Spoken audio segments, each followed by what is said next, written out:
അങ്ങനെ infill work ചെയ്യുന്ന സമയത്ത് മെക്കാനിക്കൽ കോറിലേക്ക് തന്നെ പോകണം എന്നുണ്ടായിരുന്നു. അപ്പോൾ അതിൻ്റെ കൂടെ ഒരു മാസ്റ്റേഴ്സ് എടുത്തു കഴിഞ്ഞാൽ കുറച്ചുകൂടി ഒരു നമുക്ക് നല്ലതായിരിക്കും എന്നുള്ളൊരു ഇതുണ്ടായിരുന്നു. അപ്പോൾ ഞങ്ങളങ്ങനെ നോക്കുമ്പം ഈ UK നിന്ന് പ്രൊവൈഡ് ചെയ്ത ഞങ്ങൾ നോക്കിയിരുന്ന കോഴ്സുകൾ പലതും ചില മാസ്റ്റേഴ്സ് അങ്ങോട്ട് അപ്രൂവ് ആവാത്ത മാസ്റ്റേഴ്സ് ഡിഗ്രി ആയിരുന്നു. അപ്പോൾ അങ്ങനെ വന്നപ്പോൾ കുറച്ചുകൂടി ടെക്നിക്കാലിറ്റിക്കും നല്ലത് ജർമ്മനിയാണ്, അല്ലെങ്കിൽ ജർമ്മനി കോഴ്സുകളാണ്, ഫീൽഡും നല്ലത് ജർമ്മനിയാണെന്നുള്ളൊരു തോട്ട് പ്രോസസ്സിലേക്ക് ഞങ്ങൾ വന്നു. ഇപ്പോൾ അടുത്ത് അവിടെ ബാറ്ററി ടെക്നോളജി സ്റ്റാർട്ട് ചെയ്തു. അപ്പോൾ അതിന് കാരണം ഈ ബാറ്ററിയിലേക്കുള്ള റിസർച്ച് കൂടിയത് കൊണ്ടാണ് ഒരു സെപ്പറേറ്റ് കോഴ്സായിട്ട് അവർ സ്റ്റാർട്ട് ചെയ്ത് ഞാൻ മനസ്സിലാക്കുന്നത്. ഞാനിപ്പോൾ സ്റ്റുഡൻസ് സംസാരിക്കാൻ എല്ലാവരും പറയാറുണ്ട് നമ്മുടെ നാട്ടിലെ പോലെ അല്ല എക്സാംസ് റിട്ടേൺ ആവണമെന്നില്ല, ചില സമയത്ത് ഓറലായിരിക്കും, ചിലപ്പോൾ MCQ ഇപ്പോൾ കുറേ സ്ഥലത്ത് MCQ ക്വസ്റ്റ്യൻസ് ഉണ്ട്. ആ ഒരു സ്റ്റൈൽ ഓഫ് സ്റ്റഡിയൊക്കെ ഭയങ്കര പാടായിരുന്നില്ല, എങ്ങനെയായിരുന്നത്? 2022 വിൻ്ററിൻ്റെ സമയം മുതൽ സ്റ്റാർട്ട് ചെയ്തിട്ടാണ് 23 വിൻ്ററാകുമ്പോൾ പോകാൻ പറ്റിയത്. അപ്പോൾ അതേപോലെ ഒരു പ്രിപ്പറേഷനും പ്ലാനിങ്ങും വേണം. ഞാൻ പോയ സമയത്ത് ഒന്നും ആഡ് കണ്ടിട്ടുണ്ടായിരുന്നു, എനിക്ക് ആളാരാന്ന് അറിയണ്ടായില്ല, ഏതൊരു ഏജൻസീൻ്റെ ബേസിനാണ് തോന്നുന്നു, ജർമ്മനിയിൽ എത്തിയാൽ 2 കോടി കിട്ടുന്നു. എനിക്ക് 2 കോടി കിട്ടിയിട്ടില്ല. ഷാമീറിനോ ചോദിച്ചോളാം 2 കോടി അവിടെ പോയി എന്നുള്ളത്. അതുമാണ് നമ്മൾ ശ്രദ്ധിക്കേണ്ട കാര്യമാണ്. നമ്മൾ അത് അനുഭവിച്ചാലേ നമുക്ക് അതിൻ്റെ വിഷമം അറിയുള്ളൂ. ഒരു ഒറ്റപ്പെട്ട വൈബായി പോകും മൊത്തത്തിൽ. വെൽക്കം ടു എൻമൈൻസ് ന്യൂ പോഡ്കാസ്റ്റ് സീരീസ്. ഇത്തവണ നമ്മൾ ജർമ്മനിയിലുള്ള നമ്മുടെ സ്റ്റുഡൻസിൻ്റെ ഒരു ഫീഡ്ബാക്ക് സെഷൻ പോലെ അവരുടെ ഒരു ഗ്രൗണ്ട് റിയാലിറ്റി ഡിസ്കസ് ചെയ്യുന്ന ഒരു സെഷനാണ് നമ്മൾ ഉദ്ദേശിക്കുന്നത്. നമ്മുടെ കൂടെ ഉള്ളത് ഷെഫയാണ്. ആൾ 2023 മുതൽ ജർമ്മനിൽ പഠിച്ചുകൊണ്ടിരിക്കുകയാണ്. ഇപ്പോൾ ആളുടെ ഓൾമോസ്റ്റ് കോഴ്സ് കംപ്ലീറ്റ് ആവാനായിട്ടുണ്ട്. 82 ക്രെഡിറ്റ്സ് അച്ചീവ് ചെയ്തിട്ടുണ്ട്. ഇനി തീസിസും മിനി തീസിസും ഒക്കെ ആയിട്ട് പെൻഡിങ് ആയിട്ടാണ് ആളുള്ളത്. ആളിപ്പോൾ ഏകദേശം ഒരു 3 വർഷമായിട്ട് ജർമ്മൻ ലൈഫ് എൻജോയ് ചെയ്തുകൊണ്ടിരിക്കുന്ന ഒരാളാണ്. അപ്പോൾ നമ്മൾ ആദ്യം ഷെഫിനെ ഇൻട്രൊഡ്യൂസ് ചെയ്യാണ്. Welcome chef. Hi, thank you. Chef ഇപ്പോൾ ഓൾമോസ്റ്റ് കോഴ്സിൻ്റെ ഒരു ലാസ്റ്റ് സ്റ്റേജിലേക്ക് എത്തിയിട്ടുണ്ട്. ഏകദേശം നമ്മളൊരു 3 ഇയേഴ്സിൻ്റെ ജേർണി കംപ്ലീറ്റ് ആയിട്ടുണ്ട്. ഇനി ഒരു തീസിസും കൂടിയാണ് നമുക്ക് പെൻഡിങ് ഇട്ട് വരുന്നത്. ഇപ്പോൾ ഈ ഒരു നിൽക്കുന്ന സമയത്ത് നമുക്കൊരു 3 ഇയേഴ്സ് ബാക്കിലേക്കൊന്ന് മൂവ് ചെയ്യുകയാണെങ്കിൽ 2022 എൻഡിലാണ് നമ്മളായിട്ട് ആദ്യമായിട്ട് കോൺടാക്ട് വരുന്നത്. ആ ടൈമിൽ എന്തായിരുന്നു ശരിക്കും ഒരാളുടെ ഇൻസൈറ്റ്സ്? കാരണം ആ ഒരു ടൈം എന്ന് പറഞ്ഞാൽ ജർമ്മനിലേക്ക് കൂടുതൽ സ്റ്റുഡൻസ് ഒന്നും അങ്ങനെ അങ്ങ് പോകാത്തൊരു ടൈമായിരുന്നു. നമ്മുടെ മുമ്പിൽ UK മറ്റ് കൺട്രീസ് ആയിരുന്നു ഓപ്ഷൻസ് ഉണ്ടായത്. Why Germany? ആ ഒരു ടൈമിൽ എന്തായിരുന്നു ജർമ്മനി എടുക്കാനുള്ള റീസൺ? അല്ലെങ്കിൽ ആ ഒരു ടൈമിൽ മൈൻഡിൽ എന്തായിരുന്നു ജർമ്മനിലേക്ക് പോകാനുള്ളൊരു ഇൻസ്പിറേഷനും ജർമ്മനെ പറ്റിയുള്ള, കാരണം നമുക്ക് അങ്ങനെ ഫ്രണ്ട്സോ കാര്യങ്ങളോ കുറവായിരുന്ന സമയമാണല്ലോ. അപ്പോൾ എന്തായിരുന്നു ആ ഒരു ടൈമിൽ ഉണ്ടായിരുന്ന ഒരു മൈൻഡിലെ കാര്യങ്ങളൊക്കെ? ആ ഒരു ടൈം എന്ന് പറയുമ്പോൾ ഞാൻ എൻ്റെ ബാച്ചിലേഴ്സ് കഴിഞ്ഞിട്ട് ഇൻഫീൽ വർക്ക് ചെയ്യായിരുന്നു. പക്ഷേ ഞാൻ മെക്കാനിക്കലാണ് പഠിച്ചത്. പക്ഷേ എനിക്ക് കോവിഡ് IT കിട്ടിയപ്പോൾ ഞാൻ IT കയറി അങ്ങനെ കണ്ടിന്യൂ ചെയ്യായിരുന്നു. അങ്ങനെ ഇൻഫീൽ വർക്ക് ചെയ്യുന്ന സമയത്ത് മെക്കാനിക്കൽ കോറിലേക്ക് തന്നെ പോകണം എന്നുണ്ടായിരുന്നു. അപ്പോൾ അതിൻ്റെ കൂടെ ഒരു മാസ്റ്റേഴ്സ് എടുത്തു കഴിഞ്ഞാൽ കുറച്ചുകൂടി ഒരു നമുക്ക് നല്ലതായിരിക്കും എന്നുള്ളൊരു ഇതുണ്ടായിരുന്നു. അപ്പോൾ കൊറോണയ്ക്ക് ശേഷമാണല്ലോ പിന്നെ നമുക്ക് മാസ്റ്റേഴ്സ് എടുക്കാൻ പുറത്ത് പോകാം ആ ഒരു സ്കോപ്പ് ഒരു ഓപ്പണായി വന്നത്. അതുവരെ നമുക്കങ്ങനെ പുറത്തേക്കുള്ളൊരു സ്കോപ്പ് കുറവായിരുന്നല്ലോ. അങ്ങനെ സ്വാഭാവികമായിട്ടും തുടക്കത്തിൽ UK ആയിരുന്നു ആദ്യത്തെ പ്ലാനിങ്. UK പറ്റി അന്വേഷിച്ചു. അവിടെ ഓൾറെഡി എൻ്റെ ഫ്രണ്ട്സ് ഉണ്ടായിരുന്നു, 1 കൊല്ലം 2 കൊല്ലമൊക്കെ ആയ ആൾക്കാരുണ്ടായിരുന്നു. അവരൊക്കെ അന്വേഷിച്ചു. അപ്പോൾ എൻ്റെ കൂടെ എൻ്റെ ഫ്രണ്ട് ഉണ്ടായിരുന്നു വേറെ കൂടെ പഠിച്ച. അപ്പോൾ ഞങ്ങളങ്ങനെ നോക്കുമ്പം ഈ UK നിന്ന് പ്രൊവൈഡ് ചെയ്ത ഞങ്ങൾ നോക്കിയിരുന്ന കോഴ്സുകൾ പലതും ചില മാസ്റ്റേഴ്സ് അങ്ങോട്ട് അപ്രൂവ് ആവാത്ത മാസ്റ്റേഴ്സ് ഡിഗ്രി ആയിരുന്നു. ഇപ്പം 1 കൊല്ലത്തെ മാസ്റ്റേഴ്സ്, 1.5 കൊല്ലത്തെ മാസ്റ്റേഴ്സ്. അപ്പോൾ അങ്ങനെ വന്നപ്പം കുറച്ചുകൂടി ടെക്നിക്കാലിറ്റിക്കും നല്ലത് ജർമ്മനിയാണ്, അല്ലെങ്കിൽ ജർമ്മനി കോഴ്സുകളാണ്, ഫീൽഡും നല്ലത് ജർമ്മനിയാണെന്നുള്ളൊരു തോട്ട് പ്രോസസ്സിലേക്ക് ഞങ്ങൾ വന്നു. അങ്ങനെ ഞങ്ങൾ സ്വന്തമായിട്ട് ഇതിൻ്റെ ഡീറ്റെയിൽസ് അന്വേഷിക്കാനും അതിനുവേണ്ടി IELTS പ്രിപ്പയർ ചെയ്യാനും സ്റ്റാർട്ട് ചെയ്തു. അതിൻ്റെ കൂടെ എനിക്ക് വർക്ക് ഉണ്ടായിരുന്നതുകൊണ്ടും എൻ്റെ ഫ്രണ്ടിന് കുറച്ച് സമയം ഉള്ളതുകൊണ്ട് അവൻ ലാംഗ്വേജ് സ്റ്റാർട്ട് ചെയ്തു. ആദ്യം എനിക്ക് ലാംഗ്വേജ് സ്റ്റാർട്ട് ചെയ്യാൻ കുറച്ച് ഡിലേ ആയി. അപ്പോൾ ഞങ്ങൾ സ്വന്തമായിട്ടൊരു ആപ്ലിക്കേഷനൊക്കെ സ്റ്റാർട്ട് ചെയ്ത് തുടങ്ങി. 2022 സമ്മറിലൊക്കെ ഞങ്ങൾ ആപ്ലിക്കേഷൻ ഇട്ടായിരുന്നു. അത് കുറേ റിജക്ഷൻ തന്നെ വന്നത്. 22 വിൻ്ററിലും ഇട്ടായിരുന്നു. അതിന് ശേഷമാണ് ഞാൻ പിന്നെ ഒരു റിയലൈസേഷൻ, അതായത് ഞാൻ ചെയ്യുന്ന പ്രോസസ്സ് അത്ര കറക്റ്റ് അല്ല എന്ന് തോന്നിയതുകൊണ്ടാണ് നമ്മൾ പിന്നെ എൻമൈൻസായിട്ട് കോൺടാക്ട് ചെയ്തത് എൻ്റെ ഫ്രണ്ട് ത്രൂ. അങ്ങനെ നമ്മൾ 2023 തുടക്കം മുതൽ സമ്മർ മുതൽ ആപ്ലിക്കേഷൻ അയച്ചു കൊടുത്തു. പക്ഷേ വിൻ്ററിലേക്കാണ് സ്റ്റാർട്ട് ചെയ്ത് വന്നത് 2023 വിൻ്റർ. അങ്ങനെയാണ് ഇതിലേക്കൊരു സ്റ്റാർട്ടിങ് ആയത്. ഒരു ജർമ്മൻ അങ്ങോട്ട് പോകാം, അല്ലെങ്കിൽ അത് ഒക്കെയാണ് പോസിബിൾ ആണ് എന്നുള്ളൊരു ഫൈൻഡിങ്ങിലേക്ക് വന്നത്. ജർമ്മനിൽ ആ സമയത്ത് APS ഒക്കെ ഇൻട്രൊഡ്യൂസ് ചെയ്തിട്ടുള്ള ഒരു APS സ്റ്റാർട്ട് ചെയ്ത സമയത്ത് ഞങ്ങൾ പോയത്. അത് ഞങ്ങൾ 2022 തന്നെ സ്റ്റാർട്ട് ചെയ്തുകൊണ്ട് APS അനൗൺസ് ചെയ്ത സമയത്ത് തന്നെ ഞങ്ങൾ അപ്ലൈ ചെയ്തു. അപ്പോൾ നമുക്ക് എന്തായാലും ആ ഒരു ഡയറക്ഷൻ എന്തായാലും പ്ലാൻ ചെയ്തുകൊണ്ട് നേരത്തെ ഞങ്ങൾ അപ്ലൈ ചെയ്തു. അതുകൊണ്ട് ഞങ്ങൾക്ക് ഡിലേ ഇല്ലാണ്ട് കിട്ടി APS. അതിനുശേഷം അപ്ലൈ ചെയ്ത ആൾക്കാർക്കാണ് ഭയങ്കര ഡിലേ ഒക്കെ വന്നു തുടങ്ങിയത്. ഇപ്പോൾ RWTCൻ്റെ കേസിലേക്ക് വരുമ്പോൾ one of the top universities in ജർമ്മനിയാണ് TU9. സോ എങ്ങനെയുണ്ട് TU9? എങ്ങനെയുണ്ട് മൊത്തത്തിൽ? നമുക്ക് അത് ഭയങ്കര ബെനിഫിഷ്യലാണ്. നമുക്ക് ഭയങ്കര ഒരു പ്ലസ് പോയിൻ്റാണ് നമ്മുടെ സ്റ്റഡീസിലും കരിയറിലാണെങ്കിലും. കാരണം നമ്മൾ പോകുന്നത് ടോപ്പ് യൂണിവേഴ്സിറ്റി ആയതുകൊണ്ട് തന്നെ അവിടുത്തെ ഒരു കൾച്ചറും കാര്യങ്ങളും നമ്മൾ എക്സ്പീരിയൻസ് ചെയ്യുമ്പോൾ ഒരു പ്രൊഫഷണൽ രീതിയാണ് അവിടെ. ഇപ്പം ഈവൻ സ്റ്റുഡൻസ് ഇനീഷ്യേറ്റീവ് ചെയ്തിട്ടുള്ള ഓപ്പണിംഗ് സെറമണി അല്ലെങ്കിൽ നമ്മളെ വെൽക്കമിങ് വീക്ക് എന്നൊക്കെ പറയുമ്പോൾ തന്നെ അതിനൊരു വൈബ് ഉണ്ട്. അപ്പോൾ അതുകൊണ്ട് നമുക്ക് വരുമ്പം തന്നെ ഒരു ഇമ്പ്രഷൻ ഭയങ്കര അടിപൊളിയാണ്. അതേപോലെ തന്നെ നമുക്ക് ഒരു ജോബ് ഫെയർ പോവുക അല്ലെങ്കിൽ ഒരു കമ്പനി പോയിട്ട് നമ്മൾ IVക്കൊക്കെ പോകുമ്പോൾ സമയത്ത് എവിടെ നിന്നാണെന്ന് ചോദിക്കുമ്പം RWTH ആണ് എന്ന് പറയുമ്പോൾ ഒരു റെക്കഗ്നൈസേഷൻ കിട്ടും, നമുക്കൊരു വാല്യൂ കിട്ടും, അവിടുത്തെ സ്റ്റുഡൻ്റാണ്. അപ്പോൾ നമുക്ക് ആ കോളേജിനുള്ള യൂണിവേഴ്സിറ്റിക്കുള്ളൊരു വാല്യൂ നമുക്ക് കിട്ടും. അതിൻ്റെ ഒരു ഗുണം എന്തായാലും അതിലുണ്ട്. ഈവൻ ഞാൻ ഇടയ്ക്ക് മറ്റ് യൂണിവേഴ്സിറ്റിയിൽ എന്തെങ്കിലും പ്രോഗ്രാമിന് പോകും, ഫ്രണ്ട്സിൻ്റെ കൂടെയോ വല്ല ഗെയിമിനോ അങ്ങനെയൊക്കെ പോകുന്ന സമയത്തും എവിടെന്നാണ് ചോദിക്കുമ്പോൾ RWTH ആണല്ലേ എന്നുള്ളൊരു റെക്കഗ്നൈസേഷൻ നമുക്ക് എപ്പോഴും അത് കിട്ടുന്നുണ്ട്. പിന്നെ നമുക്ക് ഒരു എക്സാമ്പിൾ പറയാനുള്ളത് കുറച്ചും കൂടി അപ്ഡേറ്റഡ് സിലബസുകളാണ് നമുക്ക് വരുന്നത്. ഈവൻ എൻ്റെ ഡിപ്പാർട്ട്മെൻറ്റിലാണെങ്കിലും പല കമ്പനികളുടെയും റിസർച്ച് പ്രൊജക്റ്റുകൾ നമ്മുടെ ഡിപ്പാർട്ട്മെൻറ്റിൽ നടക്കുന്നുണ്ട്. അപ്പോൾ നമുക്ക് അതിൽ ചെറിയൊരു എന്താ റിസർച്ച് നടക്കുന്നത് നമുക്കറിയാൻ പറ്റും. അതിൻ്റെ ഭാഗമായിട്ട് PhD എടുക്കുന്ന സാറന്മാരായിരിക്കും നമുക്ക് പ്രൊഫസേഴ്സായിട്ട് ക്ലാസ് എടുക്കുന്നത്, PhDക്കാരായിരിക്കും. അപ്പോൾ അവർക്ക് കുറച്ചുകൂടി നോളജ് ഉണ്ട്, കറണ്ട് സിറ്റുവേഷൻ ഏത് ഡയറക്ഷനിലൊക്കെ മൂവ് ചെയ്യുന്നത്. ഈവൻ നമ്മളിപ്പോൾ അടുത്ത് അവിടെ ബാറ്ററി ടെക്നോളജി സ്റ്റാർട്ട് ചെയ്ത്, അപ്പോൾ അതിന് കാരണം ഈ ബാറ്ററിയിലേക്കുള്ള റിസർച്ച് കൂടിയത് കൊണ്ടാണ് ഒരു സെപ്പറേറ്റ് കോഴ്സായിട്ട് അവർ സ്റ്റാർട്ട് ചെയ്ത് ഞാൻ മനസ്സിലാക്കുന്നത്. അപ്പോൾ അതിൻ്റെ ഒരു ഗുണം എങ്ങനെയായാലും അതിലുണ്ട്, നമുക്ക് ആ ടോപ്പ് യൂണിവേഴ്സിറ്റീൻ്റെ പഠിക്കുന്നതിൻ്റെ ഗുണം. അതേപോലെ തന്നെ എനിക്കിവിടെ ലോൺ എടുക്കുന്ന സമയത്ത് എനിക്ക് വളരെ ഉപകാരപ്പെട്ടു. പല ബാങ്കുകളിലും അവർ ഒരു ലിസ്റ്റ് ഇടും. ഇപ്പോൾ ജർമ്മനിക്കാണെങ്കിൽ ഇന്ന യൂണിവേഴ്സിറ്റിക്കാണെങ്കിൽ കൊളാറ്ററൽ വേണ്ട, അങ്ങനത്തെ പേപ്പേഴ്സ് അധികം വേണ്ട, ജസ്റ്റ് അഡ്മിഷൻ ലെറ്റർ മാത്രം മതി. അങ്ങനത്തെ ഒരു ഉപകാരം കൂടി ഇതിലുണ്ട്. അപ്പോൾ കുറേ നമുക്ക് അഡ്വാൻറ്റേജ് ആയിട്ട് നല്ല രീതിയിൽ TU9 യൂസ്ഫുൾ ആവുന്നുണ്ട്. പിന്നെ അവിടുത്തെ സ്റ്റുഡൻസിൻ്റെ ഒക്കെ ഫീഡ്ബാക്കിൽ വേറെ യൂണിവേഴ്സിറ്റീസിലൊക്കെ TU9 വേറെ യൂണിവേഴ്സിറ്റീസിലൊക്കെ പഠിക്കുന്ന ആൾക്കാർ പറയുമ്പോൾ ഒരു സ്റ്റാൻഡേർഡ് പ്രൊസീജിയർ എല്ലാ കാര്യങ്ങളും ഫോളോ ചെയ്യുന്നുണ്ട്. അഡ്മിനിസ്ട്രേറ്റീവ് ലെവലിലൊക്കെ ആകുമ്പോൾ അത് ഭയങ്കരമായിട്ട് ഹെൽപ്ഫുൾ ആയിട്ടുണ്ട്. അങ്ങനെ ഒരു സംഭവം ശ്രദ്ധിച്ചിട്ടുണ്ടോ? അതെ, അതിപ്പം നമുക്ക് ഈ സ്റ്റുഡൻസിനൊക്കെ ഒരു വോയിസ് ഉണ്ട്. നമുക്കൊരു പ്രോപ്പറായിട്ട് നമ്മളൊരു ഇഷ്യൂ റേസ് ചെയ്തൊരു മെയിലൊക്കെ അയച്ചു കഴിഞ്ഞാൽ പ്രോപ്പറായിട്ടുള്ള റിവ്യൂ ഉണ്ട്, സ്റ്റുഡൻറ്റ് അസോസിയേഷൻസ് ഉണ്ട്. പക്ഷേ സ്റ്റുഡൻറ്റ് അസോസിയേഷൻ എനിക്കൊന്ന് മിക്ക കോളേജുകളിലും ഉണ്ട്, പ്രത്യേകിച്ച് പബ്ലിക്കിൽ എന്തായാലും ഉണ്ട്. പക്ഷേ നമുക്ക് ഇവിടെ അത് വലിയ രീതിയിലേക്ക് അസോസിയേഷൻ, പിന്നെ വലിയൊരു യൂണിവേഴ്സിറ്റി ആയതുകൊണ്ടും റാങ്കിങ് കൂടിയ യൂണിവേഴ്സിറ്റി ആയതുകൊണ്ടും ഫണ്ടിങ് ഉണ്ട്, അതനുസരിച്ച് ലാബുകളുണ്ട്, ലാബിൽ എക്യുപ്മെൻറ്റ്സും പലതരം എക്യുപ്മെൻറ്റ്സും കാര്യങ്ങളൊക്കെ ഉണ്ട്. അപ്പോൾ അതുകൊണ്ടുള്ളൊരു യൂസ് ഉണ്ട്. ഇനിയിപ്പോൾ RWTHൻ്റെ കേസിൽ വരികയാണെങ്കിൽ മെറ്റീരിയൽ എഞ്ചിനീയറിംഗ് ഭയങ്കര നോക്കുകയാണെങ്കിൽ സോഷ്യൽ മീഡിയയിലൊക്കെ ഏറ്റവും കൂടുതൽ എല്ലാവർക്കും മാർക്കറ്റ് ചെയ്തിട്ടുള്ളൊരു കോഴ്സാണ് മെറ്റീരിയൽ എഞ്ചിനീയറിംഗ്. IELTS വേണ്ട, APS വേണ്ട, നിങ്ങൾക്ക് ജർമ്മനി പോകാം, ഏത് മെക്കാനിക്കൽ, സിവിൽ, അങ്ങനെ പല കെമിസ്ട്രി കഴിഞ്ഞ ആൾക്കാരാവട്ടെ എല്ലാവരെയും ഭയങ്കരമായിട്ട് മാർക്കറ്റ് ചെയ്തൊരു കോഴ്സാണ്. അതിൻ്റെ ഒരു പോസിറ്റീവ് ഉണ്ട് നെഗറ്റീവ് ഉണ്ട്. കൂടുതൽ സ്റ്റുഡൻസ് പഠിക്കുന്നുണ്ട്. At the same time one of the toughest course in Germany എന്ന് പറഞ്ഞിട്ട് അങ്ങനെ ഒരു ലേബലും കൂടി RWTH മെറ്റീരിയൽ എഞ്ചിനീയറിംഗ് ഉണ്ട്. ഇപ്പോൾ ഓൾമോസ്റ്റ് കോഴ്സ് കംപ്ലീറ്റ് ആവാൻ നിൽക്കുന്ന ഒരാളെന്ന രീതിയിൽ എന്താണ് മെറ്റീരിയൽ ഇത്ര ടഫാണോ? മീൻസ് അത് എന്താണ് അതിൻ്റെ ഒരു അവസ്ഥ, റിയാലിറ്റി എങ്ങനെയാണ്? മെറ്റീരിയൽ എഞ്ചിനീയറിംഗ് എപ്പോഴും ഒരു പോസിറ്റീവും നെഗറ്റീവും ഉള്ളൊരു കോഴ്സായിട്ട് തന്നെയാണ് ഇപ്പോൾ ഉള്ളത്. പക്ഷേ RWTH തന്നെ ഇപ്പം സെക്കൻഡ് അല്ലെങ്കിൽ തേർഡ് ടഫസ്റ്റ് കോഴ്സാണ് മെറ്റീരിയൽസ് എഞ്ചിനീയറിംഗ്. അത് ഉള്ള തന്നെയാണ്, കുറച്ച് പാടുണ്ട്. പക്ഷെ നമ്മളത് എങ്ങനെയാണ് നമ്മൾ കോഴ്സിനെ അപ്രോച്ച് ചെയ്യുന്നത് എന്നുള്ളത് അനുസരിച്ചിരിക്കും. ഇപ്പോൾ നമ്മൾ മലയാളികളെന്നല്ല, പൊതുവെയുള്ള ആരും പോകുമ്പോഴും നമ്മൾ ക്ലാസ് അറ്റൻഡ് ചെയ്ത് ഒരു പ്രോപ്പർ ചാനൽ വഴി പോകുകയാണെങ്കിൽ കുഴപ്പമൊന്നുമില്ല. പക്ഷേ അത് നമ്മൾ ക്ലാസ് പോകാണ്ട് നമുക്കത് മനസ്സിലാവില്ല, അത് എന്താണ് എക്സാമിന് വരിക. ഇപ്പോൾ നമ്മൾ എക്സസൈസുകൾ ലെക്ചറുകളൊക്കെ പോയി കഴിഞ്ഞാൽ അവർ നമുക്ക് ഇടയ്ക്ക് ഹിൻഡ് തരും, ഇന്ന സാധനങ്ങൾ എക്സാമിന് വരും, ഇന്ന വരില്ല. അപ്പോൾ അങ്ങനെ നമ്മളത് ഫോളോ ചെയ്ത് സിലബസ് ഫോളോ ചെയ്ത് ഒരു പ്രോപ്പർ ചാനൽ വഴി പോവുകയാണെങ്കിൽ അങ്ങനെ കുഴപ്പമില്ല. എനിക്കും ബുദ്ധിമുട്ടുണ്ടായിരുന്നു. കെമിസ്ട്രി ഞാൻ സെക്കൻഡ് അറ്റംപ്റ്റിലാണ് ഞാൻ പാസ്സായത്. ഫസ്റ്റ് അറ്റംപ്റ്റിലേക്ക് പാസ്സാകാൻ പറ്റിയിട്ടുണ്ടായില്ല. എനിക്കറിയുന്ന കുറേ ആൾക്കാരും അങ്ങനെ സെക്കൻഡ് അറ്റംപ്റ്റ് തേർഡ് അറ്റംപ്റ്റിലൊക്കെയാണ് പാസ്സാകുന്നത്. പക്ഷേ അത് പറ്റില്ല എന്ന് പറയുന്ന രീതിയിലേക്ക് ഇല്ല എന്നാണ് എൻ്റെ വിശ്വാസം. പറ്റായി കുറേ പേര് എനിക്ക് അറിയുന്ന ആൾക്കാർ പാസ്സായി പോകുന്നുണ്ട്. പറ്റായികയല്ല, പക്ഷെ നമ്മളതിനുള്ള ശ്രമം നടത്തണം. നമ്മുടെ നാട്ടിൽ നിന്ന് നമ്മൾ പഠിക്കുന്ന, നമുക്ക് നാട്ടിൽ KT ഒക്കെ പഠിക്കുന്ന സമയത്ത് ഒരു മൊഡ്യൂൾ ബുക്കും കാര്യങ്ങളൊക്കെ ഉണ്ടാകും, ഹാൻഡ് ബുക്ക്. അത് മാത്രം പഠിച്ച് പോയിട്ട് നമുക്ക് എക്സാം പാസ്സാകാൻ പറ്റും. അങ്ങനെ പാസ്സായി, ഞാനും അങ്ങനെ പാസ്സായിട്ടുണ്ട്. പക്ഷേ ഇവിടെ അത് നടക്കില്ല. ഇപ്പം ഏത് സബ്ജക്റ്റ് ആണെങ്കിലും എക്സാമാണ്, 2-3 ദിവസം കഴിഞ്ഞ എക്സാമാണ്, അപ്പോൾ ഇന്ന് തുടങ്ങാം, ആ ഒരു സ്കീം പൊതുവേ നടക്കില്ല. പിന്നെ നമുക്ക് പല ഡിപ്പാർട്ട്മെൻറ്റുകളും നമുക്ക് ക്വസ്റ്റ്യൻ പേപ്പറും തരില്ല, പ്രീവിയസ് ക്വസ്റ്റ്യൻ പേപ്പർ തരില്ല. അപ്പോൾ നമുക്ക് പാറ്റേൺ ചിലപ്പോൾ മനസ്സിലായി വരില്ല. അങ്ങനെ വന്ന കുഴപ്പങ്ങളുണ്ട്. അതായത് ചില സബ്ജക്റ്റുകൾ ഒരു പാറ്റേൺ ഫോളോ ചെയ്യാൻ നമുക്കത് മനസ്സിലായില്ല, പാറ്റേൺ എന്താണ്. അപ്പോൾ നമ്മൾ എക്സാം ഫെയിലാവും. അപ്പോൾ നമ്മൾ അടുത്ത ഇതിൽ അതിനനുസരിച്ചുള്ള പ്രിപ്പയർ ചെയ്ത് പോകണം.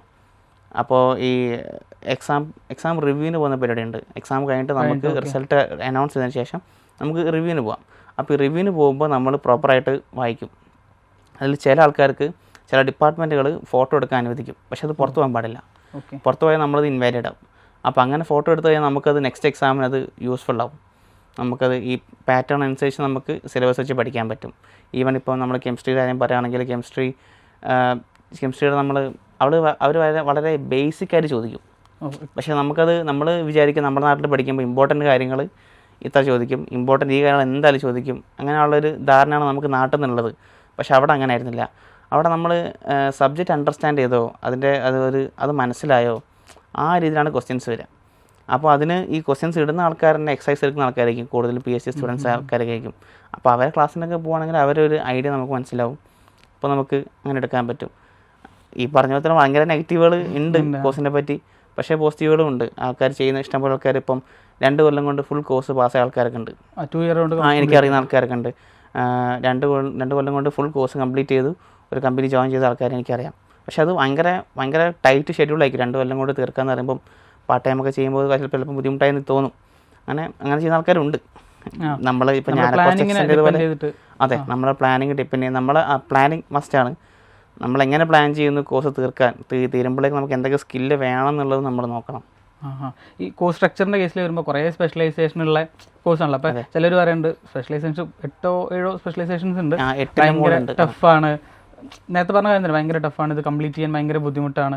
അപ്പോൾ ചില ആൾക്കാർ പറയുന്നത് വെച്ചാൽ എക്സാം പാറ്റേണിൽ വരുമ്പോൾ ഇപ്പോൾ നമ്മുടെ നാട്ടിൽ ഇപ്പോൾ നമ്മളൊക്കെ വീട്ടിൽ കഴിഞ്ഞ ആൾക്കാരാകുമ്പോൾ എക്സാം അനൗൺസ് ചെയ്യുന്നു, ലാസ്റ്റ് വീക്കിൽ എല്ലാം പ്രിൻ്റ് എടുക്കുന്നു, പഠിക്കുന്നു. ആ ഒരു രീതിയിലാണല്ലോ നമ്മൾ പൊതുവെ ചെയ്യാറുള്ളത്. ലാസ്റ്റ് ടൈമിൽ നമുക്കാണെങ്കിൽ essay ക്വസ്റ്റ്യൻസ് വരും, അത് പഠിക്കുക 15 മാർക്കിൻ്റെ, അത് എഴുതി കഴിഞ്ഞാൽ എക്സാം പാസ്സാവും. പിന്നെ ബാക്കിയുള്ള 50 മാർക്സ് അല്ലെങ്കിൽ 10 മാർക്സിൻ്റെ ക്വസ്റ്റ്യൻസൊക്കെ നമ്മുടെ സ്കോർ ഇമ്പ്രൂവ് ചെയ്യുക. ആ ഒരു പരിപാടി നടക്കില്ല എന്ന് ഞാനിപ്പോൾ സ്റ്റുഡൻസിനെ സംസാരിക്കാൻ എല്ലാവരും പറയാറുണ്ട്. നമ്മുടെ നാട്ടിലെ പോലെ അല്ല എക്സാംസ്, റിട്ടേൺ ആവണമെന്നില്ല. ചില സമയത്ത് ഓവറിലായിരിക്കും, ചിലപ്പോൾ MCQ, ഇപ്പോൾ കുറേ സ്ഥലത്ത് MCQ ക്വസ്റ്റ്യൻസ് ഉണ്ട്. പിന്നെ അല്ലെങ്കിൽ ചില സമയത്ത് ഉണ്ടാവും ഓപ്പൺ ബുക്ക് എക്സാംസ് ആയിരിക്കും. ആ ഒരു ഷിഫ്റ്റ് ഉണ്ടല്ലോ. കാരണം ഒന്നാമത് ഇപ്പോൾ നമ്മൾ ഷെഫിൻ്റെ കേസിലാണെങ്കിൽ കോഴ്സ് കഴിഞ്ഞ് 2 വർഷമല്ലേ വർക്ക് ചെയ്ത് പിന്നെയാണല്ലോ ജർമ്മനിക്ക് പോകുന്നത്. വീണ്ടും ബാക്ക് ടു ക്ലാസ് എന്ന് പറയുന്നത് ഒരു ബുദ്ധിമുട്ടല്ലേ. നമ്മൾ ഇപ്പോൾ ചില സ്റ്റുഡൻസ് പറയുന്നത് അവരുടെ ക്ലാസ്സിലൊക്കെ 1 hour സെഷൻ എന്ന് പറഞ്ഞാൽ 1 മണിക്കൂറല്ല, നമ്മുടെ അവിടുത്തെ പോലെ 2-3 മണിക്കൂറൊക്കെയാണ് ഒരു സെഷൻ ഉണ്ടാവുക. ആ ഒരു സ്റ്റൈൽ ഓഫ് സ്റ്റഡിയൊക്കെ ഭയങ്കര ബുദ്ധിമുട്ടായിരുന്നു. അല്ലെങ്കിൽ ആ ഒരു എക്സാം പാറ്റേണിലെ ഡിഫറൻസ് ഒക്കെ ശരിക്കും നല്ല പാടായിരുന്നില്ല. എങ്ങനെയായിരുന്നു അത്? അതെ, അത് ഫസ്റ്റത്തെ കാര്യം നമ്മൾ ഇപ്പം ഞാൻ എൻ്റെ കാര്യം പറയുകയാണെങ്കിൽ ഞാൻ മെക്കാനിക്കൽ എഞ്ചിനീയർ കഴിഞ്ഞ് 2-2.5 കൊല്ലത്തോളം ഞാൻ IT വർക്ക് ചെയ്തിട്ടാണ് വീണ്ടും മെക്കാനിക്കൽ കോഴ്സിന് പോകുന്നത്. അപ്പോൾ എൻ്റെ ടച്ചൊക്കെ വിട്ടുപോയി. ഓഫ് കോഴ്സ് ഞാൻ നോക്കുന്നില്ല, ഡെയിലി IT വർക്ക് ചെയ്യുന്നു. അപ്പോൾ അങ്ങനെ നമ്മൾ ഇന്ന കോഴ്സ് എടുത്ത് പോവുകയാണെങ്കിൽ നമ്മൾ പ്രിപ്പറേഷൻ ചെയ്യണം. അതിപ്പോൾ ജസ്റ്റ് IELTS-ൻ്റെ കാര്യമോ ജർമ്മൻ്റെ കാര്യമോ അല്ല. IELTS വേണം പ്രോപ്പറായിട്ട്. ഇപ്പോൾ ഞാൻ 2022 വിൻ്ററിൻ്റെ സമയം മുതൽ സ്റ്റാർട്ട് ചെയ്തിട്ടാണ് 23 വിൻ്റർ ആകുമ്പോൾ പോകാൻ പറ്റിയത്. അപ്പോൾ അതേപോലെ ഒരു പ്രിപ്പറേഷനും പ്ലാനിങ്ങും വേണം. ആദ്യം IELTS എടുക്കുന്ന കാര്യം, IELTS എത്ര വേണം എന്നുള്ളത്, നമ്മൾക്ക് പ്രിഫറൻസ് ഉള്ള കോഴ്സുകൾക്ക് IELTS എത്ര വേണം, അത് നമ്മൾ അടുത്ത കൊല്ലം നമ്മൾക്ക് അത് മാറാൻ ചാൻസ് ഉണ്ടോ, അങ്ങനെയാണെങ്കിൽ ഒരു പൊടി മുകളിൽ നമ്മൾ എടുക്കണം, IELTS എടുക്കണം. അതേപോലെ ചില കോഴ്സുകൾക്ക് ജർമ്മൻ പ്രിഫറൻസ് ഉണ്ട്, അല്ലെങ്കിൽ ചില കോഴ്സുകൾക്ക് ജർമ്മൻ റിക്വയർമെൻറ്റ്സ് ഉണ്ട്. അതായത് റിക്വയർമെൻറ്റ് സബ്ജക്റ്റുകൾ അത് ജർമ്മനിലായിരിക്കും. അപ്പോൾ അതും നമ്മൾ ഫ്രീ ആയിട്ട് നോക്കണം. അങ്ങനത്തെ പ്രിപ്പറേഷൻ വേണം. പിന്നെ നമ്മൾ പഠിക്കാൻ പോകുന്ന സബ്ജക്റ്റ് പറ്റുകയാണെങ്കിൽ നമ്മൾ ബാച്ചേഴ്സ് എന്താണോ പഠിച്ചത് അതിൻ്റെ കുറച്ച് വായിച്ചു പോകുന്ന നല്ലതായിരിക്കും. ബേസ് ഉണ്ടാക്കാം. ഈവൻ മെറ്റീരിയൽസ് എഞ്ചിനീയറിങ്ങിൽ മൾട്ടി ഡിസിപ്ലിനറിയാണ്. കാരണം കെമിസ്ട്രിന്ന് ആൾക്കാരുണ്ട്, ഫിസിക്സിന്ന് ആൾക്കാരുണ്ട്, സ്ട്രക്ചറിന്ന് ആൾക്കാരുണ്ട്, സിവിലിന്ന് ആൾക്കാരുണ്ട്. എല്ലാവർക്കും ഒരു പ്രിഫറൻസ് പോലുള്ളൊരു കോഴ്സാണ്. അതുകൊണ്ടാണ് ഇത്രയും സ്പെഷ്യലൈസേഷൻ ഉള്ളത്. കൊണ്ട് അത്രയും 8-10 സ്പെഷ്യലൈസേഷൻ ഉണ്ട്. അപ്പോൾ അതിൽ ഇലക്ട്രിക്കാർക്കുള്ളൊരു ടൈപ്പ് ഉണ്ട്, സ്ട്രക്ചറിൽ ആൾക്കാർക്കുണ്ട്, അങ്ങനെ മെറ്റീരിയൽ ബേസ്ഡ് മാറുന്നുണ്ട്.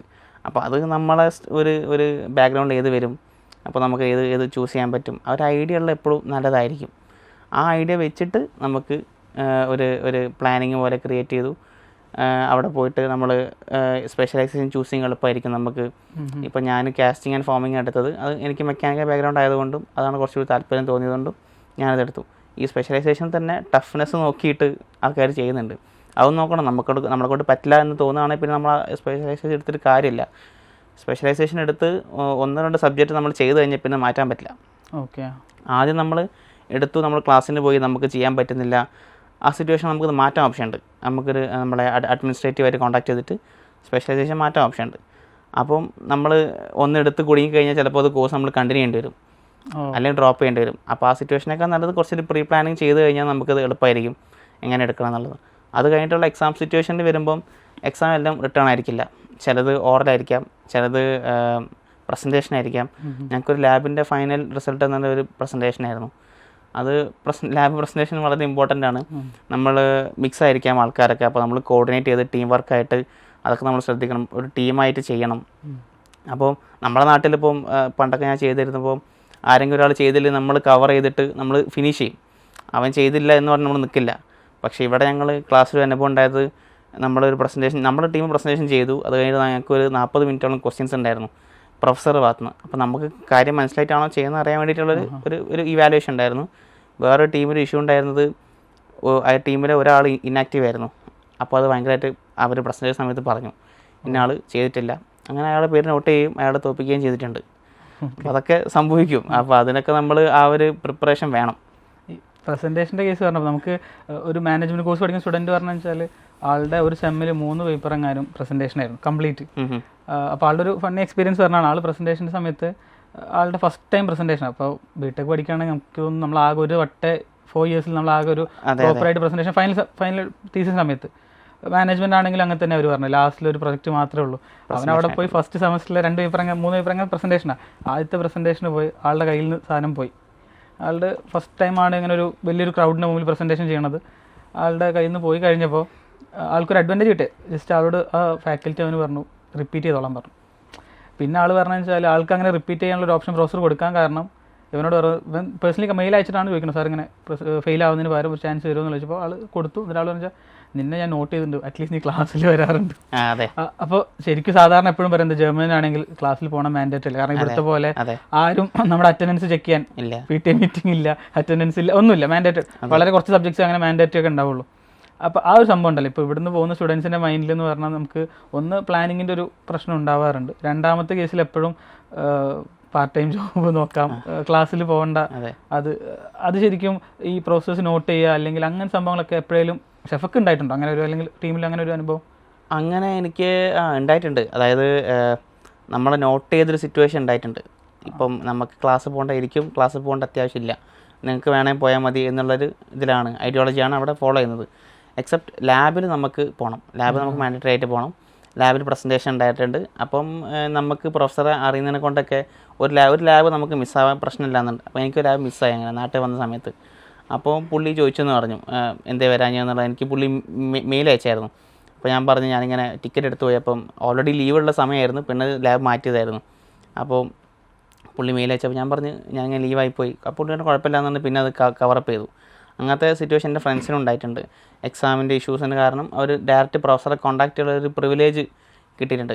ഇതിപ്പോൾ നമുക്ക് സ്പെസിഫിക്കലി പറയാൻ പറ്റില്ല എവിടെ നമുക്കിത് ഉപകാരപ്പെടുന്നുള്ളത്. പക്ഷേ അങ്ങനെ നോട്ട് ചെയ്തെടുക്കുന്ന സ്റ്റുഡൻസിന് പല സിറ്റുവേഷൻസിൽ ഉപകാരപ്പെട്ടിട്ടുണ്ട്, ഞാൻ കേട്ടിട്ടുണ്ട് വേറെ കുറേ സിറ്റുവേഷൻസിൽ. ഈ പ്ലാനിങ്ങിൻ്റെ കേസ് നമ്മൾ 2-3 തവണ എടുത്തു പറഞ്ഞു പ്ലാനിങ് എന്നുള്ള. ഇപ്പോൾ ഷെഫ് പോകുന്ന സമയത്ത് ഷെഫിൻ്റെതായ ഒരു പ്ലാനിങ് ചെയ്തിട്ടുണ്ടാവും.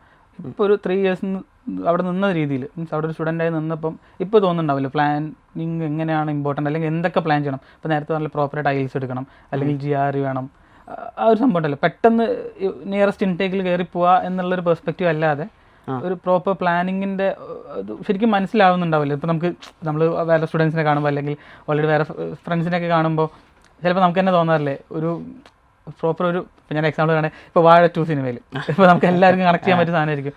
അതിൽ അവരുടെ കേസ് നോക്കുകയാണെങ്കിൽ അവർക്ക് ഏത് കോഴ്സാണെന്ന് അവർക്ക് അറിയാൻ തോന്നുന്നു, പക്ഷേ ലാംഗ്വേജ് പ്രോപ്പർ അല്ല. അവർ പറയുന്ന ഒരു ഡയലോഗ് ഉണ്ട്, അതായത് അവിടെ എത്തിയിട്ട് അവിടെ എല്ലാവരും ഇംഗ്ലീഷ് ആണല്ലോ, നിങ്ങൾക്ക് +2 B+ ഉണ്ടല്ലോ, നിങ്ങൾക്ക് അവിടെ പോയി പഠിക്കാന്ന് പറഞ്ഞ സംഭവം. അല്ലെങ്കിൽ അവിടെ എത്തി എയർപോർട്ടിൽ നിന്ന് പുറത്തിറങ്ങുമ്പോൾ പറയാണ് നമ്മൾ വേറെ യൂണിവേഴ്സിറ്റി ആണല്ലേ. അതായത് ശരിക്കും അത് ഞാൻ മനസ്സിലാക്കുന്നത് ശരിക്കും ഒരു സ്റ്റുഡൻറ്റ് എങ്ങനെ പോകരുത് എന്നുള്ളതിൻ്റെ ഏറ്റവും ബെസ്റ്റ് എക്സാമ്പിൾ. നമുക്കിപ്പോൾ ആൾക്കാരോട് സ്റ്റുഡൻസിനോട് കൺവേ ചെയ്യാൻ പറ്റും. ഏറ്റവും കാരണം ഒരു പ്ലാനിങ് ഇല്ലാത്തതിൻ്റെ മിസ്റ്റേക്ക് നമുക്ക് അവിടെ കാണാം. പ്രോപ്പറായിട്ട് പ്ലാനിങ് ഇല്ലാത്തതുകൊണ്ട് യൂണിവേഴ്സിറ്റീൻ്റെ അറിയില്ല, അല്ലെങ്കിൽ ലാംഗ്വേജ് അറിയില്ല. അത് ആ ഒരു സംഭവം ഉണ്ടല്ലോ. ഇപ്പോൾ സ്റ്റുഡൻറ്റ് എന്ന രീതിയിൽ അവിടെ ഉള്ള ഒരാളെന്ന രീതിയിൽ അവിടെ പോയപ്പം ഈ സംഭവം മനസ്സിലായിട്ടുണ്ടല്ലോ, ഈ സിനിമ കണ്ടപ്പം ഹിറ്റായപ്പം. അത് വളരെയധികം ഒരു റിയാലിറ്റിയാണത്. കുറേ പേര് അങ്ങനെ വരുന്നുണ്ടോ എന്ന് എനിക്കറിയില്ല. ഇപ്പം എനിക്ക് തോന്നുന്നില്ല അങ്ങനെ ആൾക്കാർ വരുന്നുണ്ടെന്നുള്ളത്. പക്ഷേ ഒരു സമയത്ത് അങ്ങനെ ഉണ്ടായിരുന്നു. ഈ കോഴ്സുകളെ പറ്റി ഒരു ധാരണയില്ല, എങ്ങനെയെങ്കിലും നാട് വിടുക എന്നുള്ള ഐഡിയോളജി വരുന്ന ആൾക്കാർ അത് ഒരിക്കലും നമ്മളെ ഹെൽപ്പ് ചെയ്യുന്ന എനിക്ക് തോന്നുന്നില്ല. നമ്മൾ എപ്പോഴും ഒരു പ്ലാനിങ്ങോട് കൂടി ഇപ്പം എൻ്റെ പ്രിപ്പറേഷൻ പറഞ്ഞാൽ ഞാൻ 2022 മുതലേ ഇതിനു വേണ്ടി പ്ലാൻ ചെയ്യുന്നുണ്ടായിരുന്നു. അപ്പോൾ എൻ്റെ സുഹൃത്തുണ്ടായിരുന്നു കൂടെ. അപ്പോൾ അവനോട് ഞങ്ങൾ പല യൂണിവേഴ്സിറ്റിയിൽ നോക്കും. അവൻ ലാംഗ്വേജ് പഠിക്കുന്നുണ്ട് അതിൻ്റെ കൂട്ടത്തിൽ. ഞാൻ ഒന്ന് വർക്ക് ചെയ്യായിരുന്നു. അപ്പോൾ ഞാൻ പകൽ വർക്ക് ചെയ്യുമ്പോൾ ക്ലാസ്സിന് പോകും. ആ സമയത്ത് ഏതെങ്കിലും കോഴ്സ് ഉണ്ടാവും എനിക്ക് അയച്ചാലും ഞാൻ അവനെ അയച്ചു കൊടുക്കും. കോഴ്സിനെ പറ്റി നോക്കും. കോഴ്സ് പഠിച്ച ആരെങ്കിലും ഉണ്ടോ എന്ന് നോക്കും. നമുക്ക് കണക്ട് ചെയ്യാൻ പറ്റുന്ന ചിലപ്പോൾ നമ്മളെ കോളേജിൽ ഏതെങ്കിലും സീനിയറൊക്കെ ഉണ്ടാവും. അപ്പോൾ നമുക്ക് കണക്ട് ജസ്റ്റ് കാര്യം ചോദിക്കാൻ പറ്റും എങ്ങനെ പ്രിപ്പയർ ചെയ്യാമെന്ന്. അപ്പോൾ അവരോട് നമുക്ക് ചോദിക്കാം എന്താണ് വേണ്ടത് എന്താണ്. അപ്പം പക്ഷേ എല്ലാവരും പറയുന്നത് അങ്ങനെ ശരിയാവണമെന്നില്ല. അവരെങ്ങനെയാണ് മുന്നോട്ട് പോകുന്നത് നമുക്കറിയില്ല.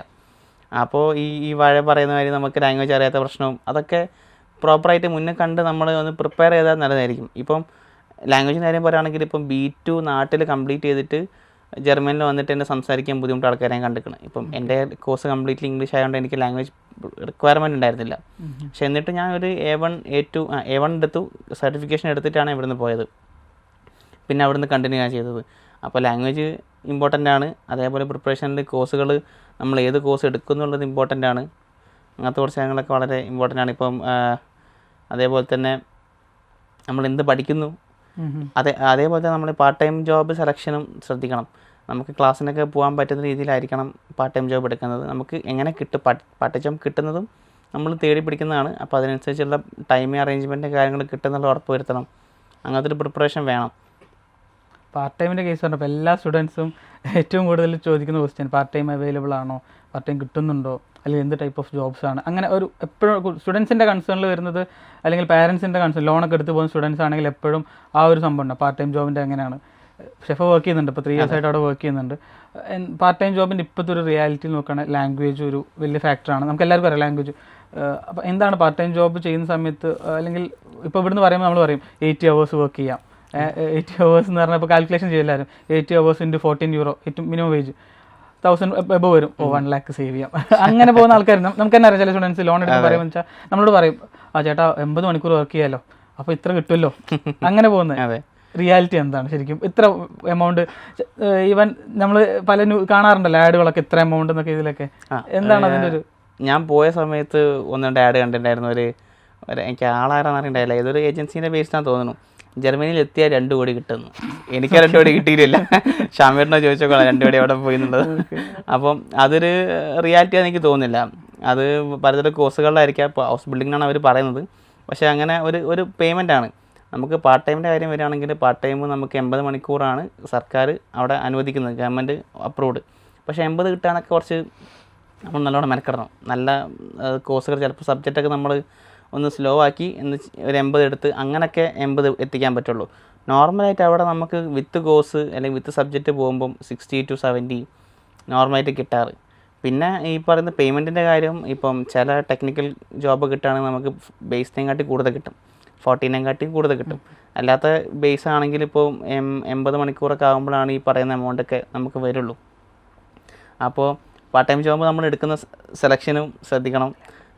അതിൻ്റെ ഒരു ഡെപ്ത് നമ്മൾ നോക്കണം. ലാംഗ്വേജ് വലിയൊരു ഇമ്പോർട്ടൻ്റ്. ലാംഗ്വേജ് അതെ അത് ഞാൻ മിസ്സായിപ്പോയി. ലാംഗ്വേജ് വളരെ ഇമ്പോർട്ടൻ്റ്. ഇപ്പം ലാംഗ്വേജ് ഉണ്ടെങ്കിൽ നമുക്ക് പെട്ടെന്ന് ജോലി കിട്ടും. ഞാൻ പോയ സമയത്ത് എനിക്ക് ബിഗിനിങ് ചെറിയ സ്ട്രഗിളിങ് ഉണ്ടായിരുന്നു ജോലി കിട്ടാൻ വേണ്ടിയിട്ട്, പാർട്ട് ടൈം കിട്ടാൻ വേണ്ടിയിട്ട്. അപ്പം നമ്മൾ ചില എന്താ പറയുക, ഈ ജോബ് പ്രൊവൈഡ് ചെയ്യുന്ന ചില സ്ഥലത്ത് പോകുമ്പം അവർ ഫസ്റ്റ് ചോദിക്കുക ലാംഗ്വേജ് ഉണ്ടോയെന്നോ. ഈവൻ നമ്മൾ എന്താ ചെയ്യുന്നത് ചോദിക്കുന്നത് ഫസ്റ്റ് ചോദിക്കുക ലാംഗ്വേജ് ഉണ്ടോ എന്നുള്ളതോ. അപ്പോൾ ലാംഗ്വേജ് ഇല്ല, അപ്പോൾ ജസ്റ്റ് ചോദിക്കുക, അവർ സർട്ടിഫിക്കേഷൻ ചോദിക്കില്ല. അവർ നിങ്ങൾക്ക് സംസാരിക്കാൻ പറ്റുമോ, ഒരു ഇൻഫർമേഷൻ കമ്മ്യൂണിക്കേഷൻ പറ്റുമെന്ന് ചോദിക്കും. കമ്മ്യൂണിക്കേഷൻ പറ്റുമെന്ന് പറയുകയാണെങ്കിൽ അവർ അതിനനുസരിച്ചുള്ള ജോബ് കിട്ടും. ഇപ്പോൾ എൻ്റെ ചില ഫ്രണ്ട്സ് ചില കമ്പ്യൂട്ടർ റിപ്പയർ ഷോപ്പിലൊക്കെ വർക്ക് ചെയ്യുന്നൊക്കെ ഉണ്ട്. അവിടെ ഇൻസ്റ്റാളേഷൻ ബേസ്ഡ് അങ്ങനത്തെ കമ്പനികൾ, അവർക്ക് ലാംഗ്വേജ് ഉള്ളതിനെ കൊണ്ടാണ്. ബാക്കിയൊക്കെ അവിടെ നിന്ന് അങ്ങനെ പിക്കപ്പായി പോകുന്നതാണ്. അപ്പോൾ ലാംഗ്വേജ് ഉണ്ടെങ്കിൽ നമുക്ക് കോമ്പറ്റീഷനെ കുറച്ചൊരു പിടിച്ചെടുക്കാൻ പറ്റും, പെട്ടെന്ന് ജോലി കിട്ടാനും പറ്റും. അതേപോലെയാണ് ഡ്രൈവിംഗ് ലൈസൻസും. പക്ഷെ അത് പിന്നെ അവിടെ പോയിട്ടൊക്കെ എടുക്കാൻ പറ്റുള്ളൂ, എക്സ്പെൻസീവ് ആണ്. പിന്നെ ഈ പേയ്മെൻറ്റിൻ്റെ കാര്യം നമുക്ക് 1000 euro കിട്ടുന്നുള്ളത് ശരിയാണ്. നമ്മൾ 80 മണിക്കൂർ വർക്ക് ചെയ്യുകയാണെങ്കിൽ 1000 euro കിട്ടും. പക്ഷേ ഈ 1000 euro ഒരു 600 to 700 നമ്മുടെ അവിടെ എക്സ്പെൻസ് തന്നെ വരും. നമ്മുടെ ഒരു പ്രോപ്പറായിട്ടൊരു റൂം, അത് കഴിഞ്ഞിട്ട് നമ്മുടെ ഫുഡ് കാര്യങ്ങൾ, ഹെൽത്ത് ഇൻഷുറൻസ്, പിന്നെ നമുക്കിപ്പോൾ ജിമ്മിൽ പോകുന്നുണ്ടെങ്കിൽ അത് ഫോണിനൊരു നല്ലൊരു ക്യാഷ് കിട്ടും. സിമ്മിന് വേണ്ടിയിട്ട് റേഡിയോ ടാക്സ് അത് നമ്മൾ എന്തിനാണ് കൊടുക്കുന്ന അറിയില്ല, പക്ഷെ നമ്മൾ കൊടുക്കണം. റേഡിയോ ടാക്സ് എന്നുള്ളൊരു ജർമ്മൻ കൺസെപ്റ്റാണ്. പക്ഷെ അത് പിന്നെ നമുക്കിപ്പോൾ ഒരു 4 ആളുള്ള റൂമൊക്കെ ആണെങ്കിൽ ചെറിയ എമൗണ്ടേ വരുള്ളൂ. ഒരു അപ്പാർട്ട്മെൻറ്റാണ് റേഡിയോ ടാക്സിൻ്റെത്. അതാണ് അതിൻ്റെ മൊത്തത്തിലൊരു 1000 എന്നൊക്കെ പറയുമ്പോൾ നമ്മൾ പെട്ടെന്ന് കാണുമ്പോൾ 1000 ആണ്, 1 lakh അടുത്ത് വന്നു കൺവേർഷനൊക്കെ നോക്കുമ്പോഴേ. പക്ഷെ നമ്മൾ അവിടുത്തെ എക്സ്പെൻസോട് കഴിഞ്ഞിട്ട് നോക്കുന്ന എമൗണ്ട് നമുക്ക് കയ്യിലുണ്ടാവുള്ളൂ. ഈ കൺവേർഷൻ്റെ കേസ് പറഞ്ഞപ്പോൾ എന്തായാലും ഇപ്പം നമ്മൾ ഇവിടുന്ന് ജർമ്മനിലേക്ക് പോയ ടൈമിൽ ഒരു ഷിഫ്റ്റ് ഉണ്ടല്ലോ മൊത്തത്തിൽ. അതായത് ഫസ്റ്റ് ടൈം ജർമ്മനിൽ ഇറങ്ങും, ഫ്രാങ്ക്ഫർട്ടിലൊക്കെ ഇറങ്ങുകയാണെങ്കിൽ എല്ലാവരും പറയുന്നുണ്ട് വേറെ ഏതോ നാട്ടിലെത്തുമല്ലോ, എല്ലാം ജർമ്മൻ ബോർഡാണ്, നമുക്കൊരു സ്ഥലത്തിൻ്റെ പേര് പോലും ഐഡൻറ്റിഫൈ ചെയ്യാൻ ബുദ്ധിമുട്ടുണ്ട്, അങ്ങനെ കുറേ ഡിഫറൻസസ് ഉണ്ടാവില്ല. അപ്പോൾ ആ ഒരു ഷിഫ്റ്റ് ഉണ്ടാവില്ല നമ്മുടെ കൾച്ചറൽ ചേഞ്ച് ഒക്കെ. അതെങ്ങനെ ശരിക്കും പല രീതിയിൽ ഹിറ്റായിട്ടുണ്ടാവും. ചിലപ്പോൾ കുറേ ഫണ്ണി ആയിട്ടുള്ള എക്സ്പീരിയൻസ് ഉണ്ടാവും, ചിലപ്പോൾ കുറേ പെട്ടുപോയ അവസ്ഥകളുണ്ടാവും, അങ്ങനെയൊക്കെ ഉണ്ടാവുമല്ലോ. അതായത് നമ്മൾ പെട്ടെന്നൊരു കൺട്രിയിലേക്ക് മാറുമ്പോൾ ഇങ്ങനത്തെ സൈഡും കൂടെ ഉണ്ടല്ലോ, അക്കാഡമിക് പെർസ്പെക്റ്റീവ് സൈഡ് അല്ലാതെ നമ്മൾ റിയാലിറ്റി ഹിറ്റ് ആവണ കുറേ സംഭവങ്ങൾ. അതെങ്ങനെ ഉണ്ടായിരുന്നു? ഒരു പെട്ടെന്ന് ആലോചിക്കുമ്പോൾ അങ്ങനെ ആ ഒരു ചേഞ്ച് ഉണ്ടാവില്ല നമ്മുടെ? അത് കുറേ ഇൻസിഡൻസ് ഉണ്ട്. ഇപ്പം ഈവൻ നമ്മളിപ്പോൾ പോവാണ്, അല്ലെങ്കിൽ ഇങ്ങനെ ജർമ്മനിക്ക് പോകുന്നുള്ള എക്സൈറ്റ്മെൻറ്റ് നമ്മൾ കുറേ വീഡിയോസ് കാണും, റീൽസ് കാണും. പക്ഷേ ചിലപ്പോൾ അവിടെ പോയതൊന്നും ആയിരിക്കില്ല ശരിക്കും നടക്കുക. അപ്പോൾ ഈവൻ എനിക്ക് ആ ഫസ്റ്റ് എക്സ്പീരിയൻസിൽ ഇപ്പോൾ പറയുകയാണെങ്കിൽ ട്രെയിൻ ഡിലേ, ഞങ്ങൾ പോകാനിരുന്ന ട്രെയിൻ ഡിലേ ആയി. അപ്പോൾ അതിൻ്റെ മുമ്പത്തെ ട്രെയിൻ കയറി പോകേണ്ടി വന്നു. അപ്പോൾ ഈ ട്രെയിൻ ഡിലേ നമ്മൾ ഇവിടുന്ന് ഡെവലപ്ഡ് രാജ്യത്തിലേക്കാണ് പോകുന്നത് എന്നുള്ളത് പറയുമ്പോൾ, പക്ഷേ ട്രെയിൻ ഡിലേ അവിടെ ഭയങ്കര കോമണാണ്, ഭയങ്കര കോമണാണ്. നമ്മൾ ഒരിക്കലും അവിടെ ട്രെയിൻ ഡിലേ നമുക്ക് പ്രെഡിക്റ്റ് ചെയ്യാൻ പറ്റില്ല. ഇപ്പം ആഹെന്ന് കുറച്ചപ്പുറത്തുള്ള സ്ഥലമാണ് ഡിസൽഡോർഫ്, 1.5 മണിക്കൂർ ട്രാവലേ ഉള്ളൂ. പക്ഷേ അതെങ്ങനെ പോയാലും 3/4 മണിക്കൂർ ഡിലേ നമ്മൾ മുൻകൂട്ടി കാണണം. ഈവൻ ചില അപ്പോയിൻമെൻറ്റ്സ് കാര്യം ഭയങ്കര ഷാർപ്പായിരിക്കണം അവിടെ എപ്പോഴും. ഇപ്പോൾ ഒരു 10 മണിക്ക് അപ്പോയിൻമെൻറ്റ് 10:05 പോയാൽ എടുക്കില്ല, 10 മണിക്കുള്ള സമയം കഴിഞ്ഞു പോയി എന്നേ പറയുള്ളൂ. എനിക്ക് അനുഭവം ഉള്ളത് RP കാർഡ് എന്ന് പറഞ്ഞ സംഭവമുണ്ട്, റെസിഡൻസ് പെർമിറ്റ്. അപ്പോൾ റെസിഡൻസ് പെർമിറ്റ് എടുക്കാൻ പോയപ്പം ഞാൻ 5 മിനിറ്റ് ഡിലേ പോയി, എൻ്റെ ബസ് ഡിലേ പോയി. അതൊരു സിംഗിൾ റൂട്ട് ബസ്സായിരുന്നു. അപ്പോൾ എനിക്ക് വേറെ ഓപ്ഷൻ ഉണ്ടായിരുന്നില്ല.